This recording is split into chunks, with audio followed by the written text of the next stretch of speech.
Women's Aid South Lanarkshire are the only domestic abuse service throughout the whole of South Lanarkshire who support children and young people. South Lanarkshire in itself is the 5th highest record of domestic abuse in Scotland. The high numbers have encouraged us to adopt a creative response to tackling issues in and around domestic abuse for children and young people.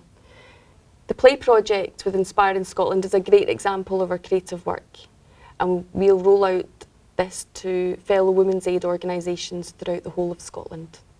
We were approached by Women's Aid to work in partnership to facilitate a pilot project giving vulnerable children an opportunity to play more freely.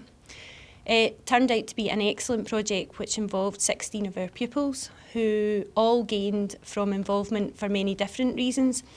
The project also gave the opportunity for class teachers within the school and also support assistants to work in partnership with Women's Aid as well, building a team who can now continue the good work that has already been done. I was one of the teachers that was allowed to go on the peak training, which is possibilities for East End kids. And through that I kind of gained a better understanding of the importance and the benefits of play and how they can and should be part of the children's education. And coming back to school with that knowledge was quite interesting because you're even looking at your day-to-day activities and trying to figure out how you can put kids in situations where they're with other children socially and problem solving and playing freely, but with an educational purpose as well. Domestic abuse affects all aspects of children and young persons' lives. It causes significant harm to their physical and their emotional health. It affects all levels of concentration, their ability to form healthy relationships, their emotional resilience. It causes isolation and can effectively leave them struggling to learn within their educational setting. I think what we found was that we can't stress enough the importance of play in a child's life. And I think the investment that we got from Go to Play, Inspiring Scotland, has helped us get children and young people in this school and the wider community back out to play. The children really embraced this opportunity that we gave them to play, and it was great to work in partnership with the local school.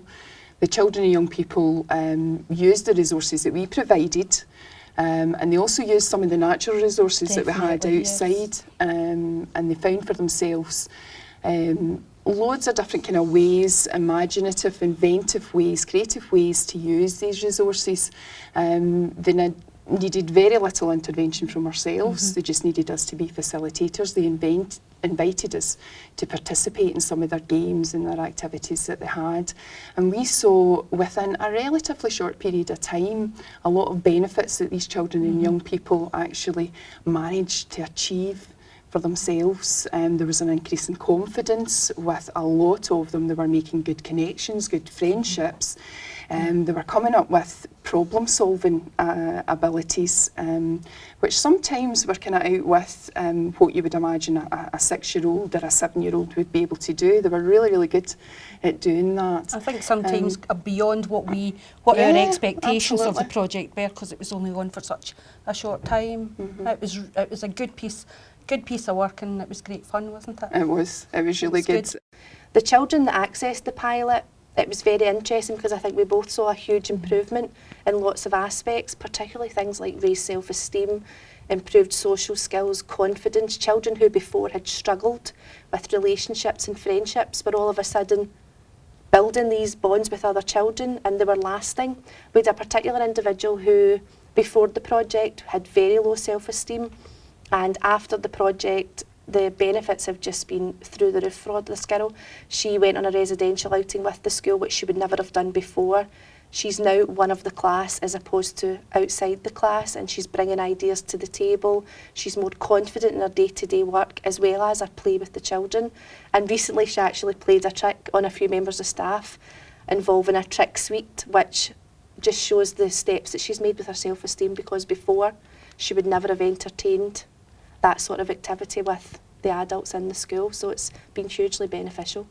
We also had a younger pupil as well who had eating difficulties, was a very fussy eater, who at lunchtime proved very difficult. And through the project, he saw the social skills involved in sitting down together and having a lunch together, and by the end of it was eating just about everything in sight. But even his parents commented on the fact that he was putting the skills he'd learned through the project in place at home and was eating more at home as well. So through all the different ways the children, all 16 of them, have benefited greatly, and we now as a school need to look at a way how we continue that for the benefit of all the children in the area. Because we've had lots of children trying to join the group Oh yes. who weren't originally at the group but now want to join because they're seeing the other children. And we're hoping with the development of outdoor play at the side of our school that that's something we can really embed in our day-to-day school life.